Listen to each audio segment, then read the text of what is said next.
नमस्कार। सामुद्रिक विज्ञान के इस अंक में एक बार पुनः आपका स्वागत है। एक सुंदर सी मेल हथेली। आप पुरुष जातक हैं और आपकी रियल हथेली मेरे सामने विवेचना के लिए आ रखी है। अगर आप हथेली की आकृति देखते हैं, तो हथेली की आकृति पूरी तरह से आयताकार है और हथेलियों की जो श्रेणी होती है, उसमें से सबसे उच्च श्रेणी की आपकी हथेली है। इस हथेली को दार्शनिक हथेली कहते हैं। तो इसका मतलब है कि आपकी हथेली दार्शनिक हथेली है और इसका जो प्रभाव है, जो इसके गुण और तत्व हैं, वो आपके जीवन भर आपके साथ बने रहेंगे। सबसे पहला प्रभाव रहेगा कि एक जिज्ञासु प्रवृत्ति वाला व्यक्तित्व आपका जीवन में बना रहेगा।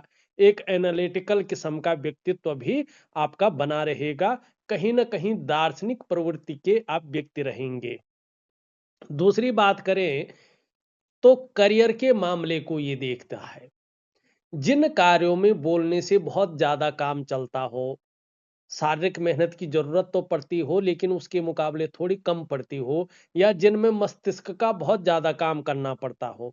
शारीरिक मेहनत की ज़रूरत ज़रूर करनी पड़ती हो लेकिन उसके मुकाबले थोड़ी कम पड़ती हो। ऐसा करियर आपके लिए बहुत ज़्यादा सूटेबल रहेगा, तरक्की देने वाला रहेगा और बहुत अच्छी उन्नति और कामयाबी देने वाला बना रहेगा। दूसरी बात देखेंगे तो हथेली की जो आभा मंडल है, जो रंगत है, वो भी बहुत खूबसूरत है। अभी कैसा भी समय हो लेकिन आने वाला समय आपके लिए बहुत अच्छा रहेगा।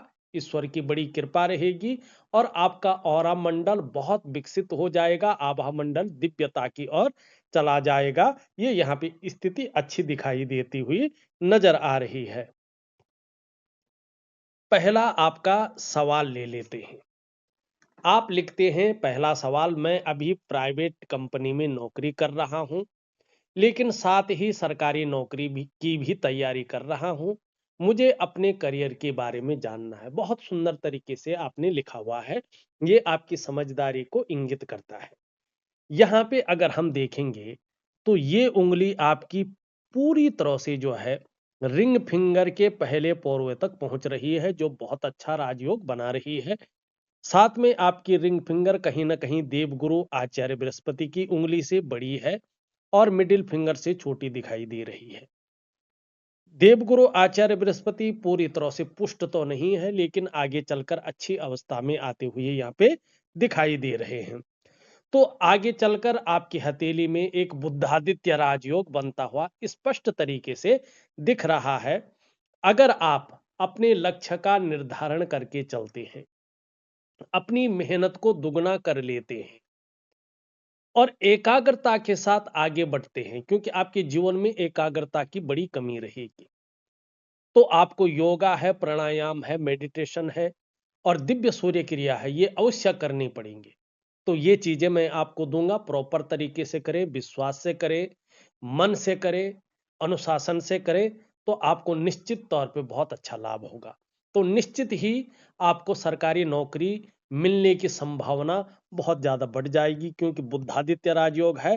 तो निश्चित तौर पे जो है ये सरकारी नौकरी की ओर आपको ले जाता हुआ दिखाई दे रहा। बस मेहनत को दुगना कर लो, लक्ष्य का निर्धारण कर लो और एकाग्रता के साथ उसके साथ आगे बढ़ो। दूसरी बात है, किन क्षेत्रों में बहुत ज्यादा सफलता आपको दिखाई दे रही है। यहाँ पे देखेंगे तो एक सूर्य रेखा धीरे धीरे सूर्य की ओर बहुत अच्छी स्थिति में यहाँ पे बनती हुई दिखाई दे रही है और इस पे देवगुरु बृहस्पति का सीधा प्रभाव पड़ रहा है, प्रथम दृष्टिया अगर हम देखें तो निश्चित तौर पे ये प्रभाव दिखा रहा है कि अगर आप शिक्षा के क्षेत्र में काम करते हैं तो बहुत बड़ा नाम कमाएंगे। अगर आप काउंसलिंग का काम भी करते हैं तो बड़ी सफलता आपको हासिल होगी, इसमें कोई दो राय नहीं दिखाई दे रही है, बृहस्पति के कारण और सूर्य के इसमें इंगित होने के कारण। दूसरी बात है, इसका फल आपको जीवन में एक चीज में जरूर मिलेगा। आगे चलकर आपका उठना बैठना बड़े लोगों के साथ या समाज में जो बहुत प्रतिष्ठित हैं, ऐसे लोगों का साथ आपका हो जाएगा। यानी कि समाज के बहुत बड़े प्रतिष्ठित लोगों के साथ आपका जुड़ाव हो जाना है, ये निश्चित तौर पे यहाँ पे लिखा हुआ है। दूसरी बात अगर आप ध्यान से देखेंगे तो यहाँ पे शनि का प्रभाव भी जीवन पर पड़ता हुआ दिखाई दे रहा है। अगर आप जुडिशरी और मैनेजमेंट के क्षेत्र में कोशिश करते हैं और इस क्षेत्र में आपको काम मिल जाता है तो ये आपको बड़ी सफलता जीवन में दिलाएगी, इसमें कोई दो राय नहीं है। ये जीवन काल में आपको थोड़ा रहस्यमय भी बना के रखेगी, लेकिन कुछ मामलों में उदासीन रखेगी हमेशा। लेकिन संत है, लेकिन तेजस्वी है और जबरदस्त बुद्धिमान और नॉलेजेबल इंसान आपको बना लेगा।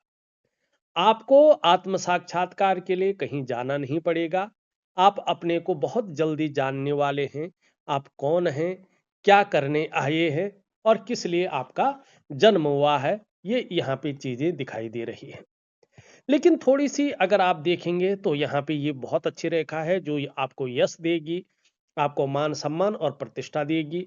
ये आपकी नॉलेज में बुद्धि की रेखा है, बहुत बड़ा जो है उछाल लाएगी, जिससे जीवन में आपको जो है बहुत अच्छा नॉलेज मिले। लेकिन 2 चीज़ें देखिएगा हथेली में, एक तो यहाँ से देखेंगे तो ये आपकी जो मस्तिष्क रेखा है, ये बीच में टूटी हुई दिखाई दे रही है। तो आप काम तो शुरू कर लेंगे, लेकिन एक समस्या आपको घेर सकती है।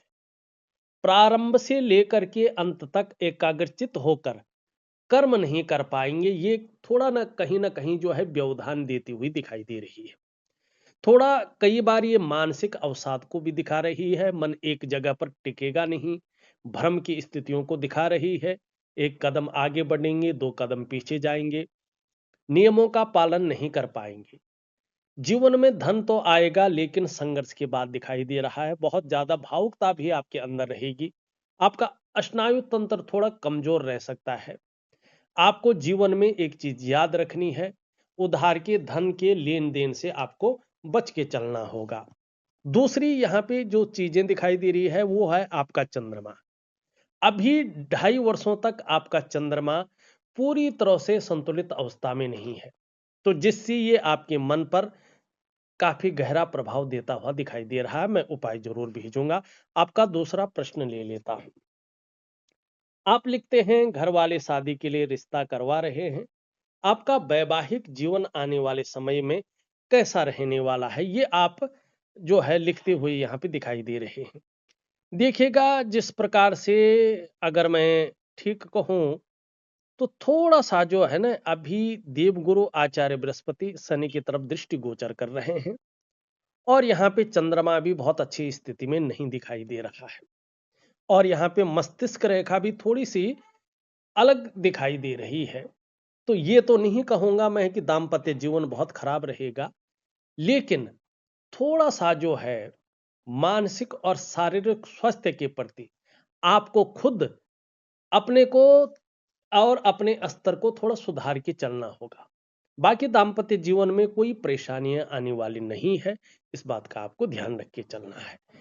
यहाँ पे देखेंगे तो ये दोनों पौरवों के बीच में बहुत बड़े गैप दिखाई दे रहे हैं और ये जीवन काल के 45वें वर्ष तक जीवन में असर डाल सकता है। धन के मामले में 3 चीजों में से एक या 2 चीजें रह सकती है। या तो धन के मामले में संघर्ष रह सकता है, या धन के महत्व को समझ नहीं पाएंगे, या बहुत ज्यादा खर्चीला स्वभाव रह सकता है। तो इस चीज को ठीक करने के लिए आप जो है छोटा सा उपाय दूंगा, जिससे इसका प्रभाव कम रहे। दूसरी बात अगर आप ध्यान से देखेंगे अपनी हथेली को तो इस प्रकार से जो है करियर और धन की रेखा बढ़ रही है। जो आपका जो करियर का मामला है उसमें जो स्टेबिलिटी आनी चाहिए, जो अस्थायित्व आना चाहिए, जो एक स्मूथपन आना चाहिए, वो बहुत दूर दिखाई दे रहा है। साथ में अगर हम धन की बात करें, धन के मामले में भी जो ग्रोथ दिखनी चाहिए, जो एक स्टेबिलिटी दिखनी चाहिए, जो एक अस्थायित्व दिखना चाहिए, वो कहीं ना कहीं जो है अभी नहीं दिखाई दे रहा है। हाँ, ये बात तो निश्चित तौर पे है कि 36वें वर्ष से आपके जीवन में थोड़ा सा जो है ग्रोथ का मामला आगे बढ़ रहा है। यहाँ पे हल्का जो है आंशिक पितृ दोष भी दिखाई दे रहा है, ठीक है ना। लेकिन मैं आपको बहुत अच्छी उपाय दे रहा हूँ, खासकर क्रियाएं, योगिक क्रियाएं, ये आपके जीवन को बदलने के लिए बहुत जरूरी है। एक तो मैं दिव्य योग ध्यान क्रिया आपको दे रहा हूं, एक प्रकार का प्राणायाम है, योगा है और मेडिटेशन है। सुबह खाना खाने से आधा या 1 घंटा पहले अगर आप करें तो आपके लिए ये बहुत संजीवनी जैसा रहेगा। दूसरा, मैं एक दिव्य सूर्य क्रिया दे रहा हूं।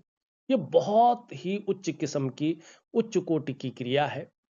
ये हमारे अष्टाचक्रों को बलशाली बनाती है, नव द्वारों को एक बेहतरीन स्थिति में लाती है और पंच तत्वों के लिए एक अमृत है। तो ये 2 क्रियाएं मैं आपको दे रहा हूं, साथ में थोड़ा-सा चंद्रमा का उपाय दे रहा हूं। इन 3 चीजों को करें तो जीवन में बहुत अच्छा लाभ आपको होगा। इस अंक में बस इतना ही। एक नए अंक के साथ पुनः उपस्थित होऊंगा। तब तक के लिए नमस्कार।